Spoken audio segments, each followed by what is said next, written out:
ಕರ್ಕೊಂಡು ಬಂದು ಇಂದಿರಾ ಗಾಂಧಿ ಅವರು ಹೇಳ್ತಾರೆ ಬಾಂಗ್ಲಾದೇಶಕ್ಕೆ ನುಗ್ಗಿ ನೀವು ಅಂತ 1971 ಮಾರ್ಚ್ನಲ್ಲಿ. ಆಗ ಫೀಲ್ಡ್ ಮಾರ್ಷಲ್ ಹೇಳ್ತಾರೆ, ಈಗ ನಾನು ಹೋದರೆ ಗ್ಯಾರಂಟಿ ಕೊಡೋಕ್ಕಾಗಲ್ಲ ಗೆಲುವು, ನನಗೆ 6 ಮಂತ್ಸ್ ಬೇಕು, ಡಿಸೆಂಬರ್ನಲ್ಲಿ 100% ಗ್ಯಾರಂಟಿ ಕೊಡ್ತೀನಿ ಅಂತ. ಸೊ ಒಂದು ಯುದ್ಧಕ್ಕೆ ಪೂರ್ವ ತಯಾರಿ ಬೇಕು, ಪೂರ್ವ ತಯಾರಿಯ ಭಾಗನೇ ಮಾಕ್ ಡ್ರಿಲ್ ಅಂತ ನನ್ನ ಪ್ರಕಾರ, ನನ್ನ ಅನಿಸಿಕೆ. ಎಕ್ಸಾಕ್ಟ್ಲಿ. ನೋಡು, ಅವರು ಹೇಳಿದ್ರಲ್ಲಿ 6 ತಿಂಗಳು 7 ತಿಂಗಳು ತೊಗೊಂಡ್ರು ಅಂದರೆ it's such a long period. ಯಾಕೆ ಅಂದರೆ ಬಾಂಗ್ಲಾದೇಶ್, ಈಗಿನ Bangladesh is a land of rivers and ರಿವರೈನ್ಸ್.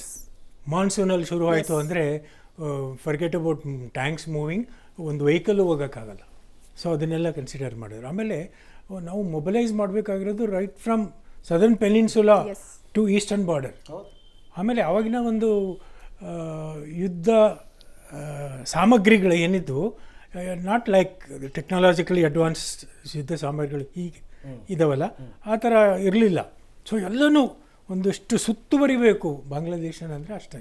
ಈಗಲೂ ಅಷ್ಟೇ. ಈಗ ನಡೆದ ಒಂದು 2 ವಾರ ಆಯಿತು, ಡಿಸಿಷನ್ ಎಲ್ಲೆಲ್ಲಿ ಬೇಕೋ ಅಲ್ಲಲ್ಲಿ ಕರೆಕ್ಟಾಗಿ ತೊಗೊಳ್ತಾ ಇದ್ದಾರೆ, ಇನ್ ಟೈಮ್ ತೊಗೊಳ್ತಾ ಇದ್ದಾರೆ. But to prepare an armed force for full blown war it takes lot of time. ಇನ್ನು ತುಂಬ ರಾಜ್ಯದಲ್ಲಿ ಹೋದ್ರನ್ನ ವಾಪಸ್ ಕರಿಬೇಕು, ಸ್ಟಾಟಿಕ್ ಯೂನಿಟ್ಗಳಲ್ಲಿರೋನೆಲ್ಲ ಮತ್ತು ಯುದ್ಧದ ಒಂದು ಇದಕ್ಕೆ ಕರಿಬೇಕು, ಪೀಸ್ ಸ್ಟೇಷನ್ನಿಂದ ವಾರ್ ಸ್ಟೇಷನ್ ಮೂವ್ ಆಗಬೇಕು. You have to be ready. You have to, and second thing is you have to tire the enemy. Tire the enemy and make it very expensive. That itself is the war. Make it very expensive for him. ತೀರಾ ಇದು unusual. ನಿಮ್ಮನ್ನ ಹೊಡಿತೀವಿ ಅಂತ ಹೇಳಿದೀವಿ, ಯಾವಾಗ ಅಂತ ಹೇಳಿಲ್ಲ, ಎಲ್ಲ ಅಂತ ಹೇಳಿಲ್ಲ. Time of our choosing, our place. Advantage ಇದೆ. ಖಂಡಿತ. ನನಗೆ ಕೆಲವರು ಇವತ್ತು ಬೆಳಗ್ಗೆ ಕೇಳ್ತಾ ಇದ್ರು, ನಾಳೆ ಏನೋ ಮಾಕ್ ಡ್ರಿಲ್ ಅಂತ ಸರ್, ನಾಳೆ ಬುಧವಾರ ಮಾಕ್ ಡ್ರಿಲ್ ಆಗ್ಬಿಟ್ಟು ಗುರುವಾರದಿಂದ ಶುರುನಾ ಅಂದ್ರು. ನನಗೆ ಗೊತ್ತಿಲ್ಲ, ಐ ಡೋಂಟ್ ನೋ ಅಂತ ಅಂದ್ಬಿಟ್ಟು. Yes sir. Mohan Chitale sir, ನಿಮ್ಮ ಹತ್ರ ಬರ್ತೀನಿ ಸರ್. ಮೋಹನ್ ಚಿತ್ತಲೆ ಸರ್, ಈಗ ಒಂದು ಯುದ್ಧ ಅಂತಂದರೆ ಅದರ ಕಾನ್ಸಿಕ್ವೆನ್ಸ್ ಏನು ಅಂತಕ್ಕಂಥದ್ದನ್ನು ಭಾರತ ತುಂಬ ಚೆನ್ನಾಗಿ ಅರ್ಥಕೊಂಡಿದೆ. ಎರಡೂ ರಾಷ್ಟ್ರಗಳಿಗೆ ದೊಡ್ಡ ಮಟ್ಟದಲ್ಲಿ ಲಾಸ್ ಆಗುತ್ತೆ, ನಷ್ಟ ಆಗುತ್ತೆ, ನಾಗರಿಕರಿಗೆ ತೊಂದರೆ ಆಗುತ್ತೆ, ಆರ್ಥಿಕವಾಗಿ ತುಂಬ ದುರ್ಬಲರಾಗ್ತಾರೆ, ಎಲ್ಲ ನೋಡಿದ್ದೀವಿ. ಈಗ ಉಕ್ರೇನ್ ಮತ್ತು ರಷ್ಯಾ ವಾರ್ ಎಕ್ಸಾಂಪಲ್. ಹೀಗಿರುವಂತಹ ಸಂದರ್ಭದಲ್ಲಿ ಈಗ ಯಾವುದೇ ರಾಜಕೀಯ ಕಾರಣಗಳೂ ಇಲ್ಲ, ಹಾಗಿದ್ರೂ ಕೂಡ ಪಾಕಿಸ್ತಾನದ ವಿರುದ್ಧ ನೇರ ದೊಡ್ಡ ಮಟ್ಟದಲ್ಲಿ ಯುದ್ಧ ಮಾಡೋಣ ಅನ್ನೋ ತೀರ್ಮಾನಕ್ಕೆ ದೇಶ ಬರ್ತಕ್ಕಂಥ ಸಾಧ್ಯತೆ ಇದೆಯಾ ಅಂತ?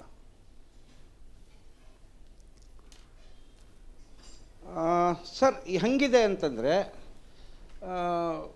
ಗಾಡೇ ಇರೋವರೆಗೂ ಮನುಷ್ಯ ಸರಿತಾನೆ. The Bhikaristan has crossed all its limit. ನೀವು ಒಂದು ಧರ್ಮ ನೋಡಿ ಒಂದು ಅಸಹ್ಯಕ ಸಿವಿಲಿಯನ್ಸನ್ನ ಈ ಥರ ಕೊಂದ ಮೇಲೆ ಜನರ ಒಳಗಡೆ ಒಂದು ಆಕ್ರೋಶನೂ ಇರ್ತದೆ. ಆಮೇಲೆ ಇದು 2014 ಮಿಲಿಟ್ರಿ, ಇದು 2014 ಮುಂಚಿನ ಮಿಲಿಟ್ರಿ ಮೇಲೆ ಕೂಡ ನನಗೆ ವಿಶ್ವಾಸ ಇತ್ತು. ಆದರೆ 2014 ನಂತರ ಮಿಲಿಟ್ರಿ ಏನಿದೆ ಅಲ್ಲ, ಅದು ಎಷ್ಟು ವೆಪನೈಸ್ಡ್ ಆಗಿದೆ, ನಾವು ಎಷ್ಟೊಂದು ಸನ್ನಿಧರಾಗಿದ್ದೇವೆ ಅಂತಂದ. This is the right time, right moment to strike. And strike ಮಾಡಬೇಕಾದ್ರೆ to strike to a such a extent that ಹಿಡಿಮುಂಡಿ ಕಟ್ಟಿ ಇನ್ನು ಮುಂದೆ ಪಾಕಿಸ್ತಾನ 3 ತುಂಡಾಗಿ ಇನ್ನು ಮುಂದೆ ಟೆರರಿಸಮ್ ಅನ್ನೋದು ನಡೆ ಹಾಕಿ ನೆಲಸಮ ಮಾಡೋ ಒಂದು ಪರಿಸ್ಥಿತಿಗೆ Narendra Modi government has taken A decision. ಅದರ ಪ್ರಕಾರ ನಡ್ಕೋತದೆ.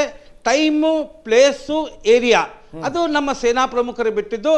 ಇವತ್ತಾಗ್ಬೋದು, ನಾಳಾಗ್ಬೋದು, 1 ತಿಂಗಳ, ವೆಂಕಟೇಶ್ ಸರ್ ಹೇಳ್ದಂಗೆ 1 ತಿಂಗಳ ಬಿಟ್ಟೂ ಆಗ್ಬೋದು. ಅದು ಆಗೋದು ಮಾತ್ರ ಖಂಡಿತ.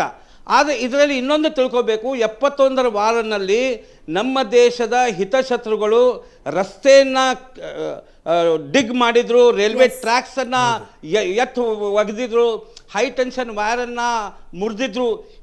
ಇಂಥವ್ರ ಮೇಲೂ ಕಣ್ಣು ನಿಗಾ ಇಡಲಿಕ್ಕೆ ಇದು ಮಾಕ್ ಡ್ರಿಲ್ ಒಂಥರ ಉಪಯೋಗ ಆಗ್ತದೆ. ಯಾಕಂದರೆ ಅಂಥವ್ರು ಯಾರು ಏನನ್ನೋದು ನಿಯರೆಸ್ಟ್ ಪೊಲೀಸ್ ಸ್ಟೇಷನ್ ನಾವು ತಿಳಿಸ್ಬೇಕಾಗ್ತದೆ.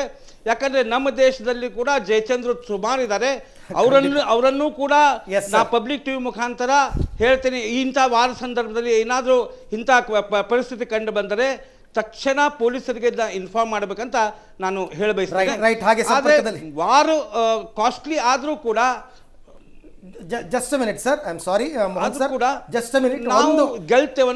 ಒಂದು ಬ್ರೇಕ್ ತಗೊಳ್ಳೋಣ. ಒಂದು ಬ್ರೇಕ್ ತಗೊಂಡ್ರೆ ನೋಡಿ, 71ರಲ್ಲಿ ಯುದ್ಧ ನಡೆದಿತ್ತು, ಅದಾದ್ಮೇಲೆ ನಾವು ನೋಡಿಲ್ಲ ಯುದ್ಧಗಳನ್ನ, ಅದು ಬೇರೆ ವಿಚಾರ. ಬಟ್ 71ರ ಯುದ್ಧಕ್ಕೂ 2025ರ ಯುದ್ಧಕ್ಕೂ ನಾವು ಕಂಪೇರೇ ಮಾಡೋಕ್ಕಾಗಲ್ಲ ಯಾವ ವಿಚಾರದಲ್ಲೂ. ಹಾಗಾಗಿದೆ ಪರಿಸ್ಥಿತಿ.